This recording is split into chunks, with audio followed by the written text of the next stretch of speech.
أعوذ بالله من الشيطان الرجيم بسم الله.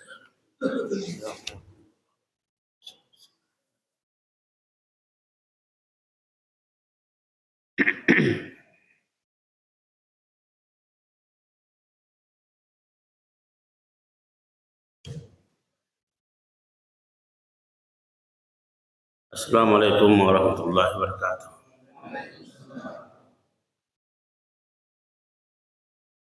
Alhamdulillahirabbil alamin. Wassalatu wassalamu ala Rasulillahil karim Sayyidina Muhammadin wa ala alihi wa ashabihi ajma'in. Allahumma la ilma lana illa ma 'allamtana innaka antal alimul hakim.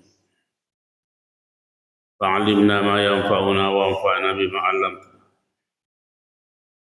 Allahumma ja'alna mimman yastabi'una al-qawla fayattabi'una ahsanah.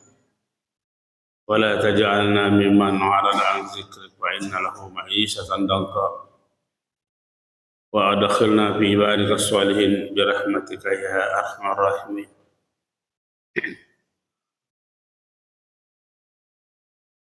Jamaah sekalian yang dimuliakan Allah Subhanahu wa taala. Alhamdulillah kita subuh hari ini bersama lagi di tempat yang mulia ini. Kita salat subuh berjamaah. Kita berdoa berjamaah. Kita duduk berjamaah, mengaji berjamaah. Tentu ini adalah nikmat yang mulia dari Allah Subhanahu wa taala. Oleh karenanya mari tak henti-hentinya kita memuji, bersyukur atas segala nikmat yang Allah anugerahkan kepada kita. Begitu pula mari senantiasa kita berupaya meningkatkan intensitas salawat kita kepada Rasulullah sallallahu alaihi wasallam. Besar harapan kita mendapatkan keberkahan dalam kehidupan ini serta mendapatkan syafaat Rasulullah dari Rasulullah Muhammad sallallahu alaihi wasallam. Kita akan melanjutkan masih di surah Al-Fatihah ini untuk yang kedua kalinya. Pertemuan kita terakhir sebelum malam subuh hari ini adalah Iyyaka nasta'in. Jadi sekarang kita pindah kepada ihdinas siratal mustaqim. Saya kira terjemahannya ini kita sudah hafal semua. Tunjukkan kami jalan yang lurus.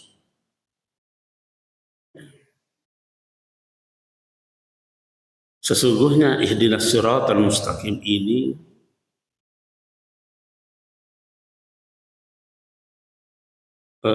penjabaran daripada Iyyaka nasta'in. Ayat-ayat sebelumnya. Kita akan memohon kepada Allah untuk mendapatkan pertolongan. Diwujudkanlah permohonan itu, yang kita mohon adalah hidayahnya Allah. Untuk apa hidayah itu? Hidayah yang bisa menuntun kita untuk bisa mengetahui mana yang benar, mana yang salah. Hidayah yang bisa menuntun kita untuk bisa melakukan yang benar dan menjauhi yang salah. Itu secara umum. Karena persoalan benar dan persoalan salah tidak cukup kekuatan kita untuk bisa mengetahui itu. Tidak cukup. Mesti ada kekuatan dari Allah Subhanahu wa taala untuk bisa kita sampai kepada mengetahui yang benar dan mengetahui yang salah. dan mampu melakukan yang benar dan menjauhi yang salah.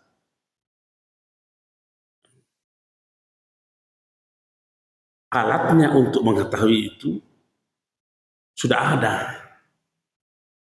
Kita sudah diberi oleh Allah alatnya, piranti-pirantinya semua. Karena di dalam diri manusia itu ada berbagai macam piranti-piranti kebenaran, institusi-institusi kebenaran dalam diri kita.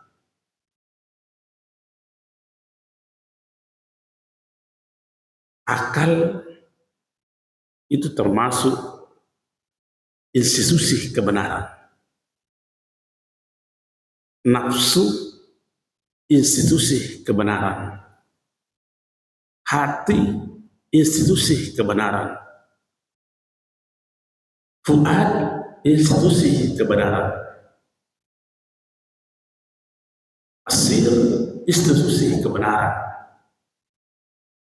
Ruh, institusi kebenaran. Apa yang Allah tidak berikan kepada kita? Sudah ada semua piranti-pirantinya.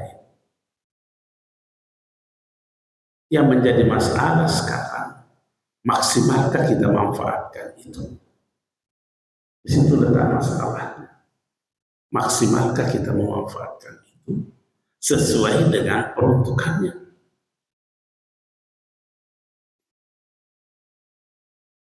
Kalau saya tidak salah, pekan lalu ada masjid di Citraden, itu minggu setiap hari Ahad di situ diskusi.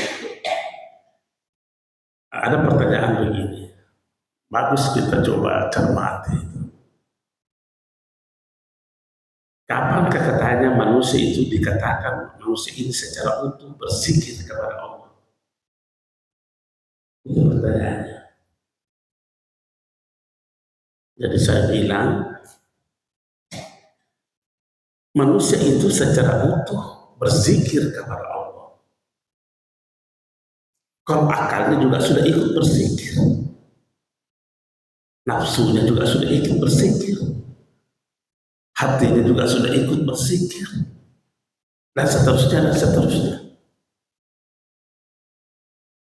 Karena kalau hanya parsial-parsial kita berzikir, itu tidak utuh. Tidak utuh. Bagaimana model berzikirnya? Akal. Ya, kita kembali kepada apa fungsinya akal? Fungsi akal untuk merasionalkan. Jadi kita berikan kesempatan akal kita itu untuk menyelesaikan persoalan secara rasional. Itu zikirnya itu. Jangan dibiarkan akal ini untuk bekerja di luar dari fungsinya, yaitu apa? Mengakal-akali. Itu bukan lagi mengakal-akali. Apakah akal yang kita miliki ini sudah seperti itu? Begitu juga nafsu dan seterusnya dan seterusnya. Nah, kalau itu sudah selesai, sudah beres, artinya apa? Institusi-institusi kebenaran yang Allah berikan kepada kita sudah bekerja maksimal.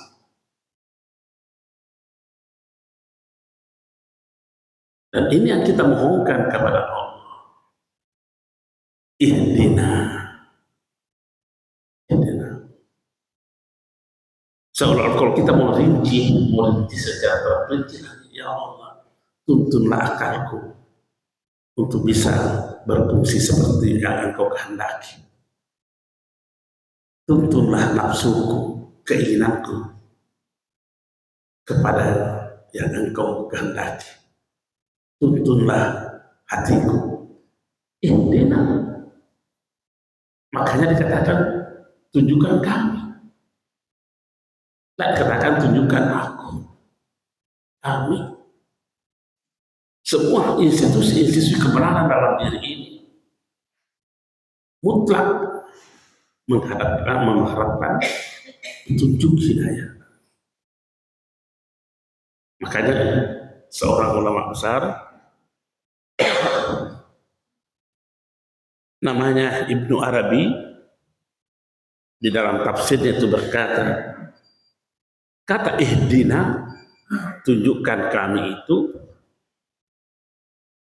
beliau mengatakan sabbitna alal hidayah wa makinna bil istiqamah fi tariqatil wahdah allati hiya tariqul mun'im alaihi.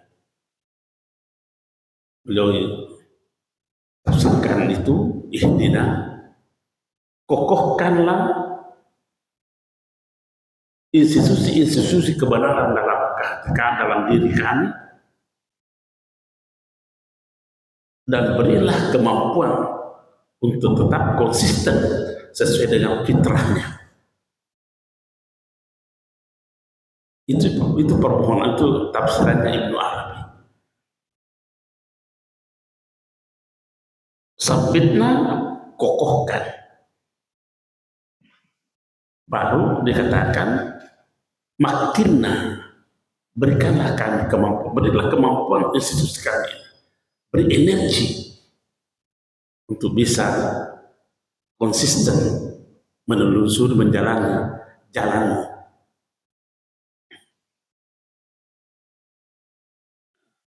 Karena terkadang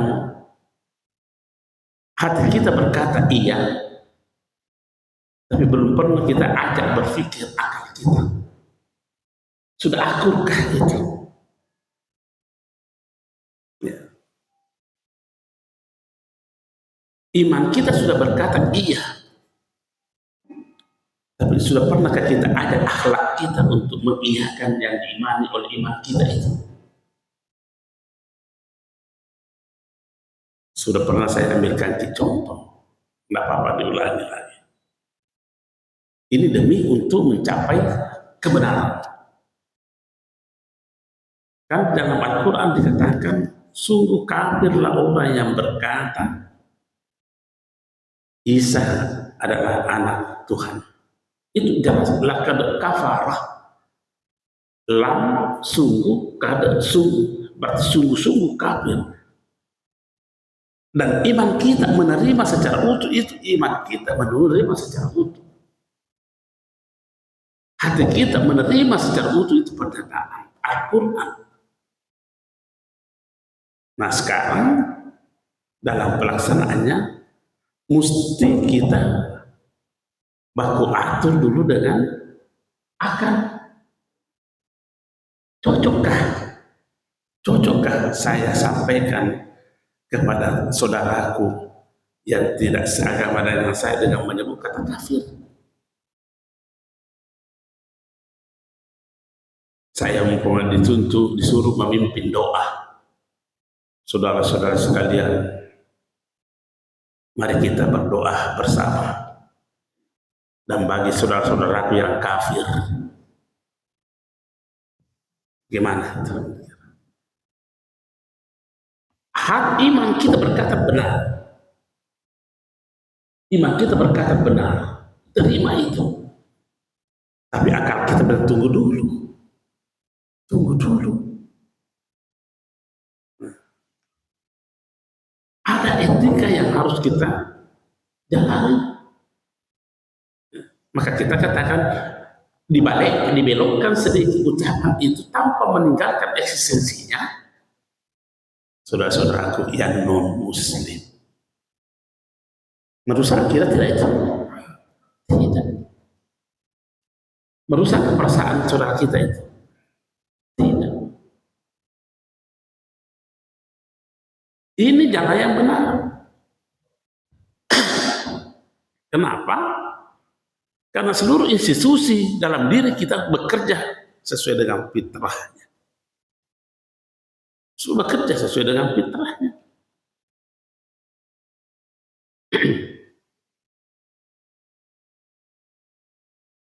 Ambil lagi contoh ini.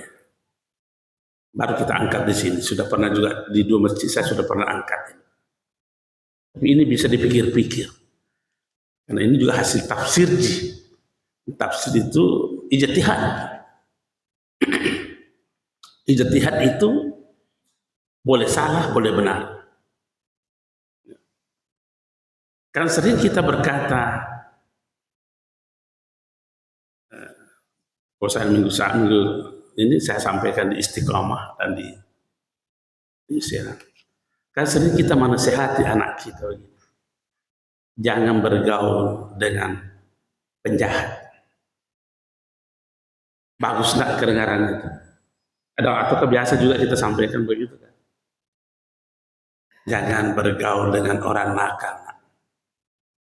Iya, kedengarannya begitu, bagus menurut saya. Tapi ini merusak. Ada institusi kebenaran dalam diri kita yang dinodai. Di mana? Kalau kita berkata jangan bergaul dengan orang jahat, kita seolah-olah mengangkat diri kita ini orang bersih. Dan dilarang Allah. Fala tuzakku anfusakum. Seolah-olah tidak ada pengakuan pada diri kita bahwa saya ini punya dosa. Dan itu ditentukan oleh Allah. Fa'tarfu bizambihim fasukkan li ashabis sa'ir. Nah, kenapa kita langsung mengatakan jangan bergaul dengan orang nakal? Itu tidak ada pengakuan diri kita bahwa fa'tarafu bizambihim, mengakui kesalahan kita. Jangan-jangan kita lebih jahat dibanding mereka. Oh, kalau begitu seharusnya kita nasihati anak kita. Kalau mau bergaul dengan orang siapapun, jangan munculkan sifat-sifat nakalmu.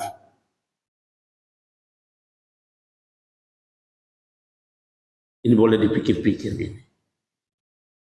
Ya. Kalau kamu bergaul dengan orang, silakan, tapi jangan hadirkan sifat-sifat premanmu. Jangan langsung dikatakan jangan bergaul dengan preman. Kita mensucikan diri kita. Jangan-jangan kita lebih preman dibanding mereka. Ini boleh dipikir-pikir ini pernyataannya. Saya berkata begitu karena ada dasarnya dalam Al-Quran bahwa kita memang dituntun untuk selalu mengakui dosa, mengakui kesalahan. Maka dalam Al-Mulk itu, Tabarakalladzi, tapi sampai ayat itu, fa'tarafu bizambihim. Mereka baru mau mengetahui dosanya kapan? Di akhirat. Nah, apa yang terjadi? Pasukan dia bisa lempar masuk ke neraka. Kenapa di dunia kau tidak akui kesalahan?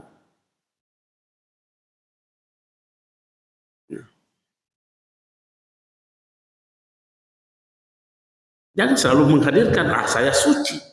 Dilarang dalam Al-Quran. Fala tuzakku anfusakum.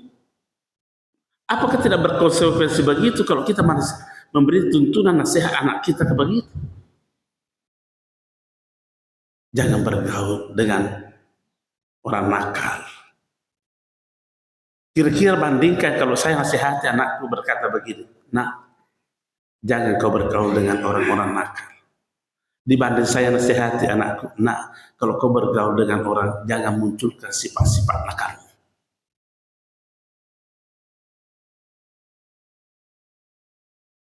Ini untuk menghadirkan apa? Hidayah dari Allah Subhanahu wa Ta'ala. Karena yang paling bahaya itu adalah, kita pernah baca juga di tempat, ada ulama ditanya oleh para ulama,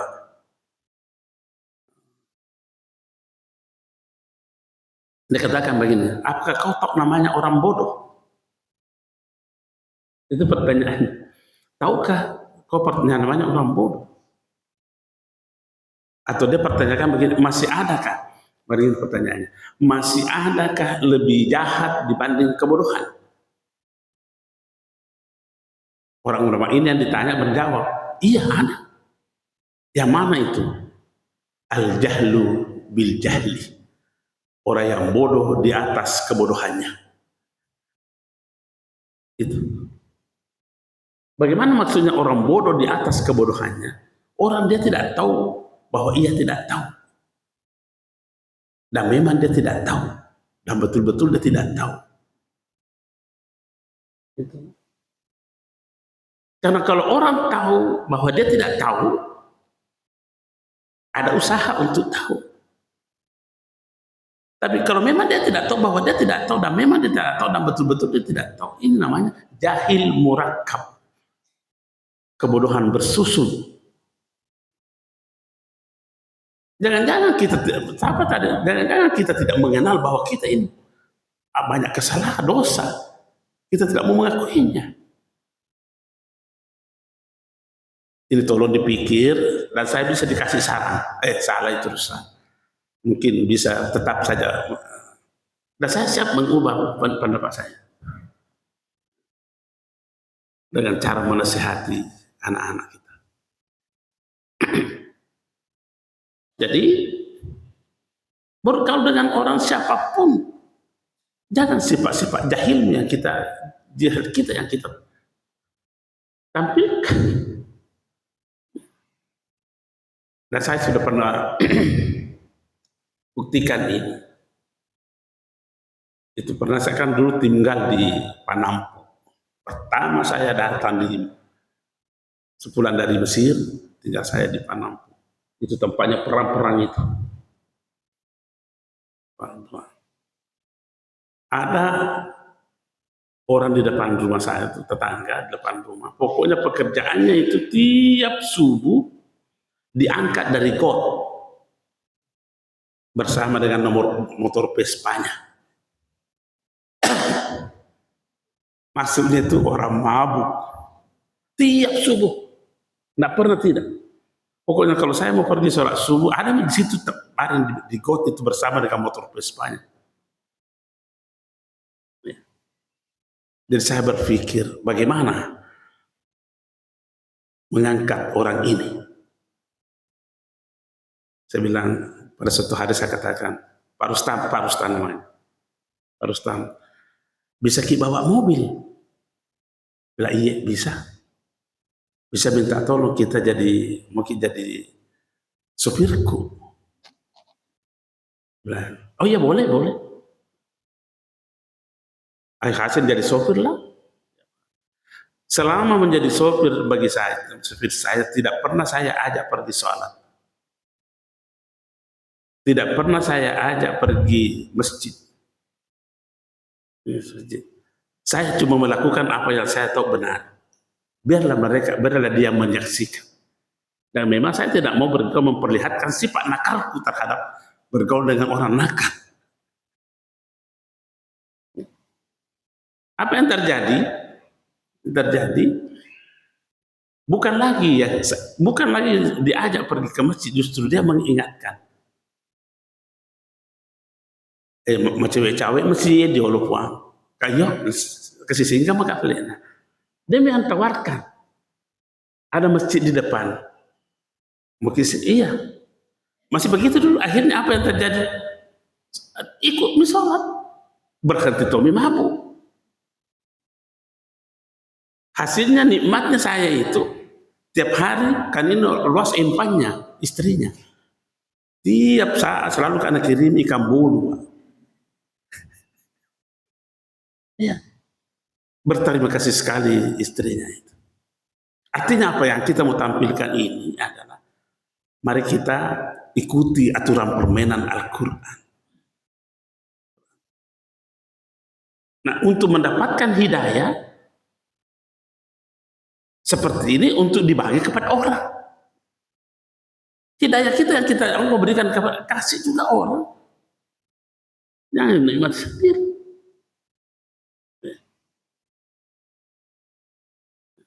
Saya ini sementara pakai korset. Sakit ini. Sakit pinggang saya. Ya.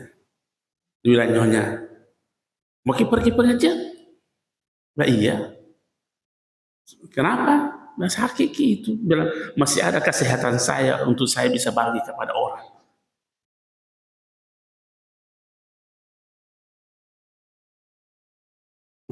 Masih ada yang bisa dibagi kepada orang. Ini pakai korset saya. Dan bisa. Kecuali kalau tidak bisa betul, ya sudah. Sudah sampai begitu perjalanan. Karena hidayah yang kita miliki ini jangan dimiliki sendiri. Kasih orang. Ihdina, tunjukkan kami. Bukan tunjukkan aku. Tunjukkan kami. Nah, kita mendapat amanah dari Allah untuk apa? Amanah yang Allah berikan kepada kita untuk menjadi khalifah. Apakah fungsi kekhalifahan ini kita sudah jalankan maksimal? Jadi kalau ada khalifah hanya dia mau menikmati kekayaan Indonesia, itu susah. Itu melanggar khalifah itu. Makanya saya tidak mau menikmati sendiri kesehatan yang Allah berikan kepada saya pagi. Itu khalifah. Kalau mau menikmati sendiri bukan khalifah itu. Pengacau. Mana ihdinanya ini? Tunjukkan kami. Saya yakin kalau kita selalu mengatakan tunjukkan kami jalan yang benar, kita sendiri yang mau menikmati hidayah-hidayah itu, bukan mendatangkan kesejahteraan bersama. Tambah kacau kita. Ihdina, tunjukkan kami.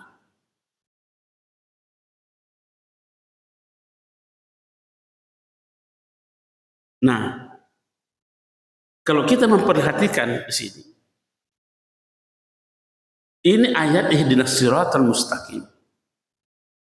Perlu penafsiran lebih jauh lagi. Cara hidup yang benar. Mana cara hidup yang benar?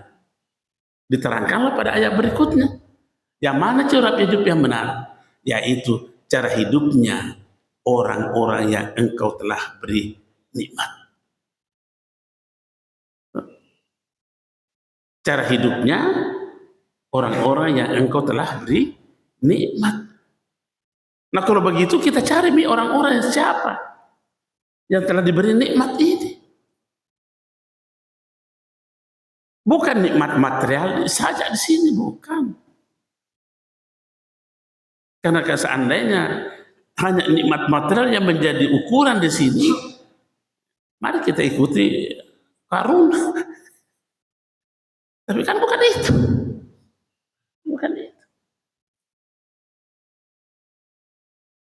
Mari kita ikuti cara hidupnya orang yang bertriliun-triliun hartanya. Oh, bukan itu. Bukan berarti bahwa kita dilarang kaya. Silakan kaya sekaya-kayanya. Tapi jarang hidup yang benar, orang yang memiliki cara hidup yang benar harus dilihat dari dua sisi, material, spiritual. Kalau sukses materialnya, gagal spiritualnya, belum bisa dikatakan orang yang telah diberi nikmat.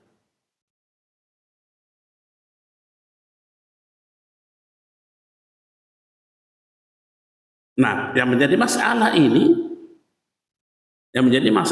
adalah cara hidup secara material, secara fisik itu bisa jadi tiru-tiru, bisa diikuti. Yang tidak bisa diikuti cara hidup secara spiritual. Tidak bisa ditiru itu, Pak. Tidak bisa difotokopi. Karena boleh jadi sama perbuatan dengan si A, tapi mereka menikmati hidup spiritual, kita tidak. Nah, memang tidak bisa difotokopi. Apa buktinya? Mungkin teman kita, umpamanya Pak Haji. Wah, muka tiru-tiru Pak Haji ini karena Pak Haji Amir maksud saya.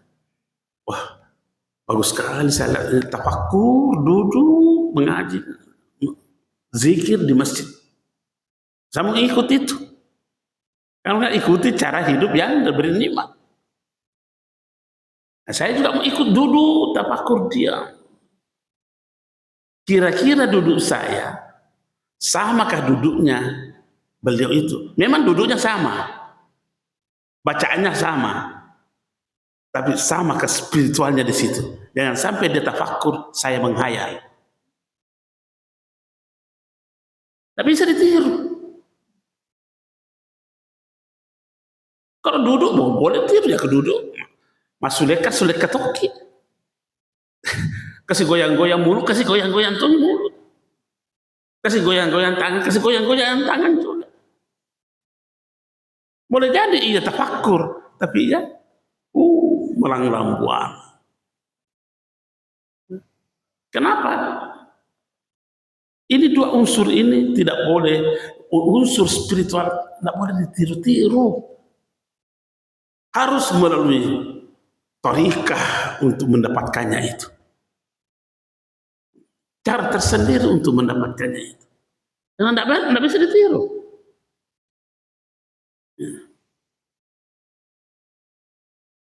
Mungkin saja kita sama ruku, mungkin saja kita sama sujud, tapi nilai spiritual sama enggak? Enggak bisa ditiru. Jangan sampai kita cuma Pak Haji Amir sujud dan masih ada sujud di dalam sujudnya. Saya hanya sujud saja, tapi Pak Amir sujud di dalam sujudnya. Saya hanya sujud, maksudnya sujud itu secara fisik saya sujud. Tapi beliau masih ada sujud di dalam sujudnya. Ini hidayah seperti ini yang kita minta. Berikan cara hidup yang benar seperti yang Engkau telah beri nikmat.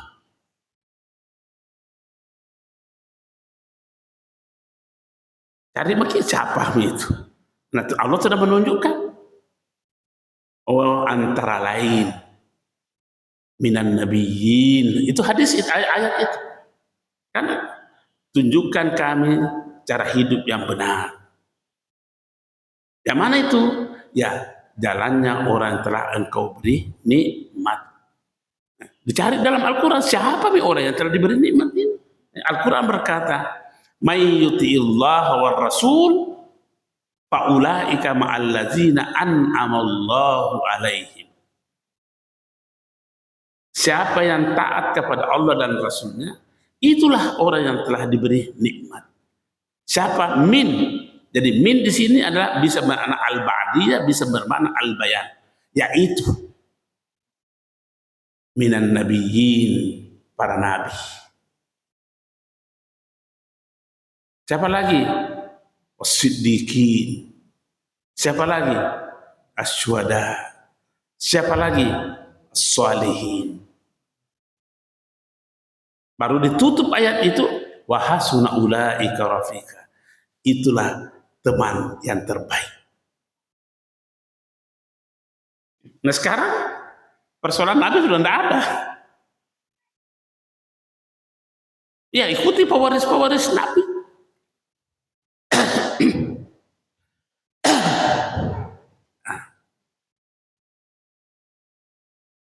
Nah, kita melangkah kepada as-siddiqin. Siapa yang ditunjuk as-siddiqin ini? Kalau kita mau cari ini orang yang telah diberi nikmat cara hidup yang benar, orang siddiq. Orang siddiq itu arti sesungguhnya adalah orang benar. Makanya benar dan membenarkan. Benar dan gampang membenarkan. Makanya Abu Bakar As-Siddiq itu, Abu Bakar kan belakangan baru muncul gelarnya As-Siddiq itu. Sudah pi Isra Mi'raj Nabi kita baru dikasih gelar As-Siddiq. Sudah pi itu.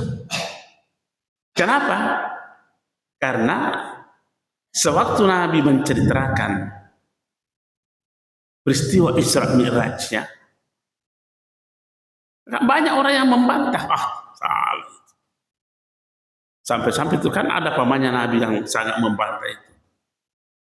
Dia katakan, hanya seperti ini kalau kau panggilkan kami di sini Muhammad. Kau pembohong. Bangkitlah Abu Bakar. Seburuk-buruk perkataan yang kau sebutkan, Mutaim namanya. Mutaim, ini yang kau sampaikan kepada kemana kamu. Saya, seandainya Rasulullah menceritakan kepada aku, alam ini seluruh isinya, itu pun saya percaya. Maka mendapat negara As-Siddiq. Artinya apa? Cara berpikirnya orang seperti ini selalu berbasis benar, dan benar.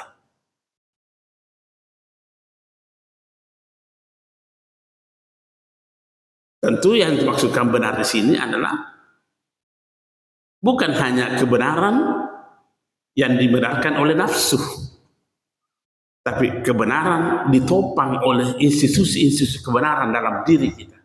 Benar menurut akal, benar menurut nafsu, benar menurut hati, benar menurut fuad, benar menurut sir, benar menurut ruh. Nanti yang berkata, susahnya itu. Ya, karena susahnya makanya banyak orang gagal. Tapi bukan berarti tertutup rapat untuk tidak sampai di situ. Buktinya tidak tertutup. Ada, bukan Nabi bisa mencapai itu. Berarti tidak tertutup kemungkinan. Cuma persoalannya kita mau ikuti atau tidak. Kan biasa ada pernyataan-pernyataan orang jauh ini, orang kalah, orang pesimis. Itu kan Nabi. Ini kan bagaimana kira pernyataannya? Ini itu kan Nabi, itu kan sahabat. Ini orang jauh namanya ini. Siapa yang kita mau ikuti? Fir'aun. Jadi jangan berkata, wah itu kan Nabi, itu kan sahabat, itu kan wali. Iya, jadi siapa memang yang kita mau ikuti? Kutanya dulu siapa? Fir'aun? Imam Samudra yang aku mau ikuti?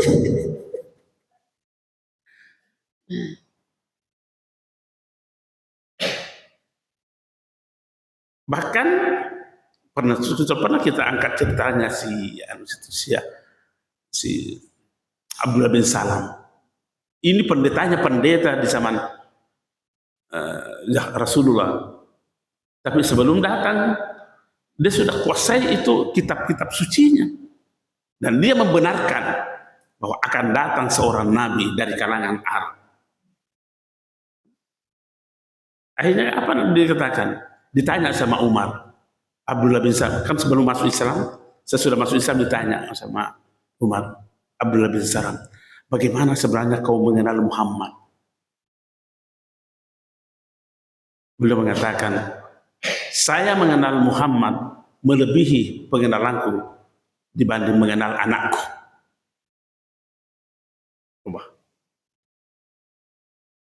Umar tanya, kenapa bisa?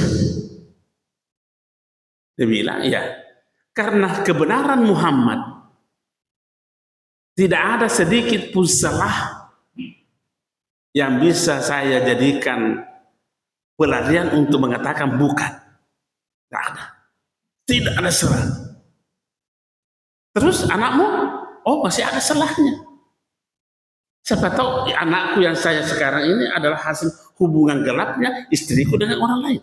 Saya tidak tahu.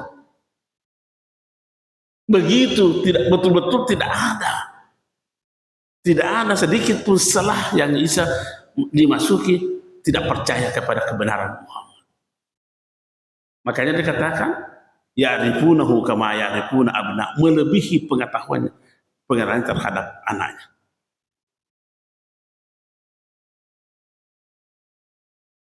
Baru kita bisa bergelar siddiq. Nah sudah dicontohkan begini. Ikuti bicara hidup seperti itu. Minan nabiin wa siddiq.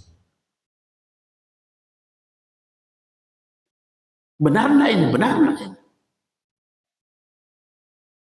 Makanya dalam kaidah-kaidah dijebarkan dalam kaidah usul itu mana yatasarrafa kullu malikin fi milkihi, itu kaidah usul itu. Sekalipun hak pribadi kita, hak sahnya kita, tapi kita tidak diperkenankan untuk berperilaku sebebas kita. Kenapa? Apa sudah benar atau tidak? Periksa dulu benarnya atau tidak.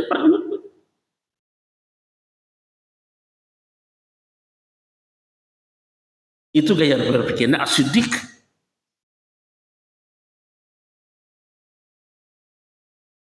Yang saya catat di sini, an'amta alaihim bisulukihim turuq tauhid wal jam'. As-Siddiqin adalah nisbatus sifati ilallahi, berupaya menampilkan sifat-sifat benarnya Allah dalam konteks kemanusiaan kita.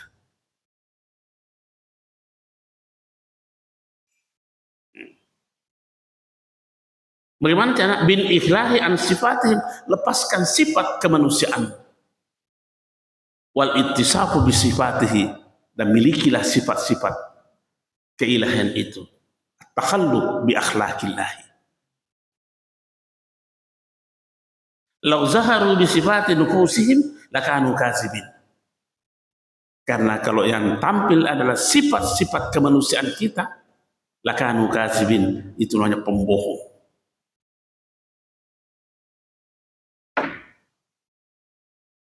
Itu model hidupnya Siddiq.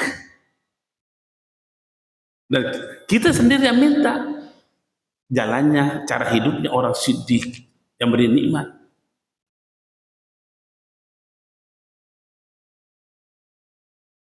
Wasyuhada. Siapa itu asyuhada? Cara hidupnya, ini kita berbicara bukan secara material ini. Karena cara hidupnya orang-orang syuhada itu di sisi sikap spiritualnya, tidak pernah tidak melihat Allah. Namanya syuhada. Bukan syuhada itu ya mati dalam peperangan saja, bukan itu. Itu pengertian fikih itu. Dan tidak disalahkan. Kita tidak salahkan. Syuhada yang gugur di medan perang, syahid, tidak salah. Tapi itu definisi fikih. Definisi fikih.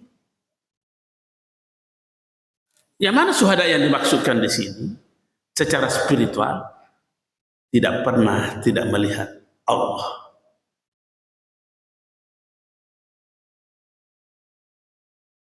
Makanya ada ungkapannya orang sufi itu berkata begini, tidak 3 tingkatannya. Saya melihat Allah sebelum melihat segala sesuatunya. Ada juga sufi berkata, tapi kalau ini tadi yang pertama ini, tidak ada peluang untuk melakukan kesalahan. Karena yang hadir lebih duluan adalah dalam kesadarannya adalah Allah. Sebelum hadir kesadarannya terhadap makhluk-makhluk ini, kesadaran ilahiyahnya dulu yang bekerja. Atau khatirun rabbaninya. Khatirun rabbani.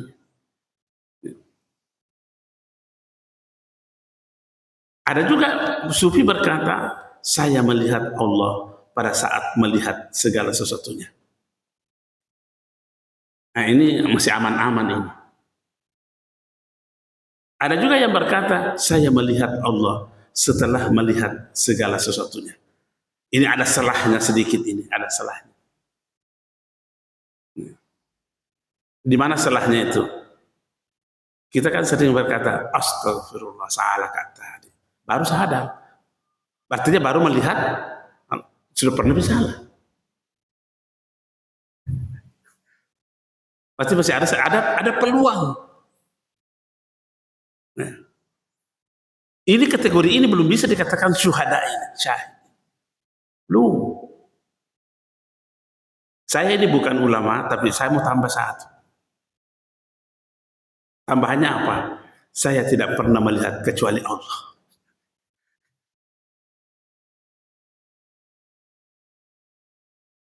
Nggak ada yang saya lihat kecuali Allah. Ini gaya berpikirnya orang syuhada. Tirulah itu. Tirulah itu, jabarkanlah itu. Bukan hanya dalam bentuk konsep.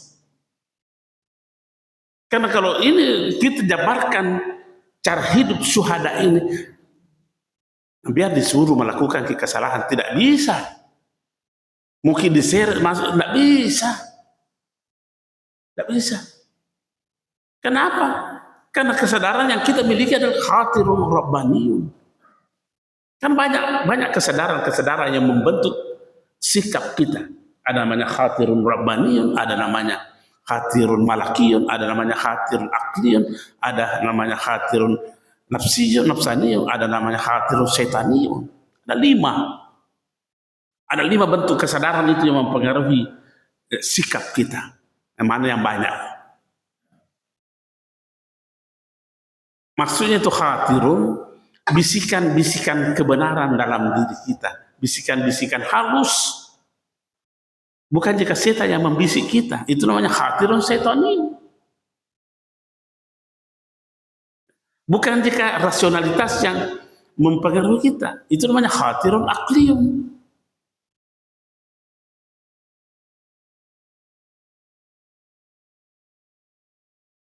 Ini syuhada, pokoknya tidak ada yang dia lihat kecuali Allah. Itu yang tambahan dari saya. Boleh diterima, boleh tidak. Di mana mereka ada kesempatan mau salah orang ini? Nah. Mau lihat kepada istrinya, yang dia lihat adalah kebesaran Allah. Yang dilihat kepada pembantunya adalah kebesaran Allah. Yang dia lihat kepada semua. Kapan ada peluang setelah kita melakukan kesalahan? Tidak mungkin. Makanya tutur bahasanya selalu mudah terus. Mau kepada istrinya, sudah memasan, di. Mau kepada pembantunya, sudah masak. Nah. Jangan kalau istri sudah masak, di. Sekarang ini bicara pembantu, suruh mau masak, no. Apa ya? Kenapa? Karena berubah pandangan ini. Siapa lagi yang dilihat di situ? Bukan kebesaran Tuhan lagi yang dilihat, adalah kebesaran dirinya. Karena kau pembantu kuci. Mana syuhadanya orang seperti itu?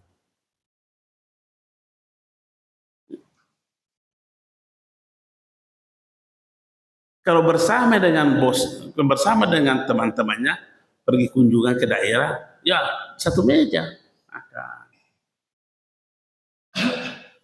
Ketika sopirnya cuma kan dikasihkan meja lain, ada apa ini? Siapakah yang kita lihat? Siapa yang kita lihat? Berarti berubah lagi, mana syuhadanya orang ini? Mana syuhadanya orang ini?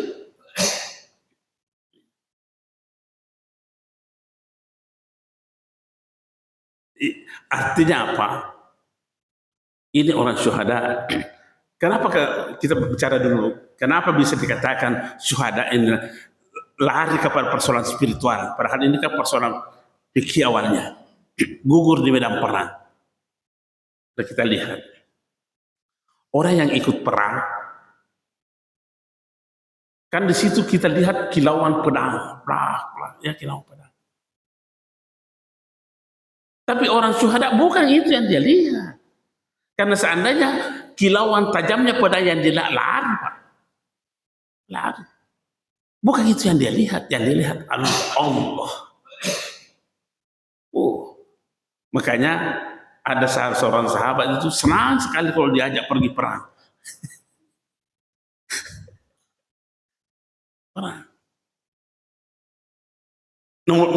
Cara berhidup seperti ini, cara berpikir ini yang kita minta kepada ihdina, ya.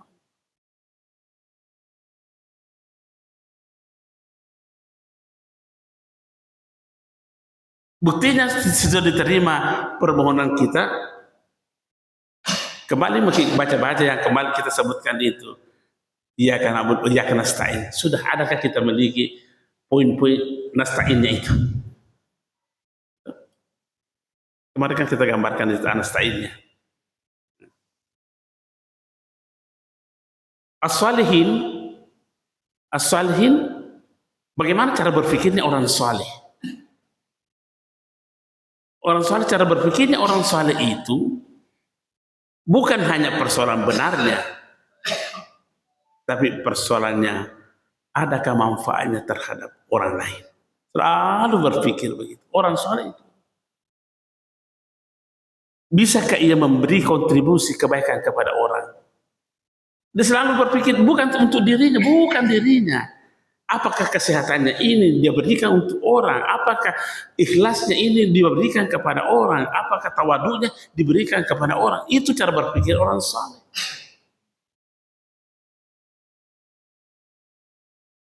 Saya sering berkata, kalau kita hanya mau menikmati pahalanya ibadah, bukan ibadah yang kita lakukan, kemaksiatan.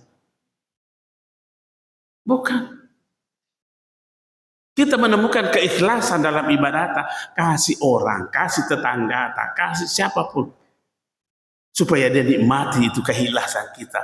Akhirnya dia berkata, tanran atau ya pas sumpahnya. Ya? Tapi kalau tidak dibagi, apa nak bilang orang? Pas sumpah jak bawa mie.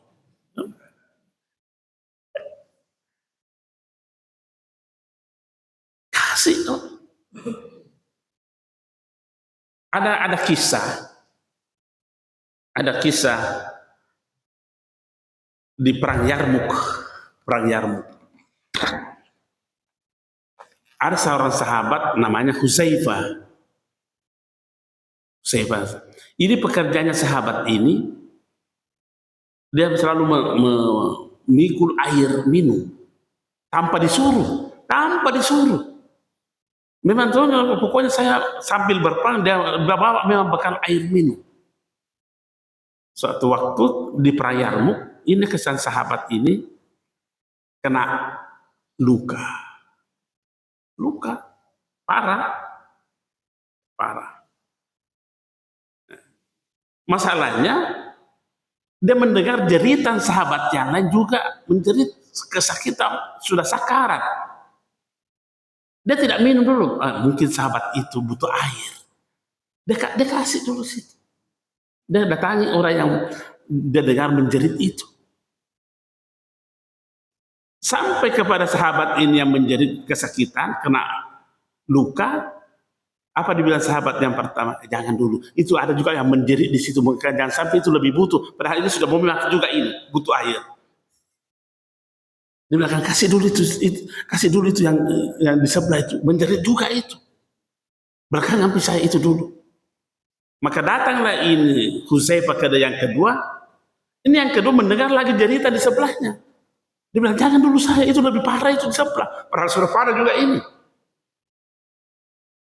Sudah parah. Maka ini Hudzaifah, dia membawa airnya kepada yang ketiga. Masalahnya belum sampai di situ sudah meninggal yang ketiga. Mau kembali mau kasih air yang kedua juga sudah meninggal. Mau kembali kepada yang pertama juga sudah meninggal. Ini model cara berpikir saleh. Bukan untuk menikmati sendiri ibadahnya, bukan menikmati sendiri kesehatannya, bukan menikmati sendiri hidayahnya. Sekian dan terima kasih. Assalamualaikum warahmatullahi wabarakatuh.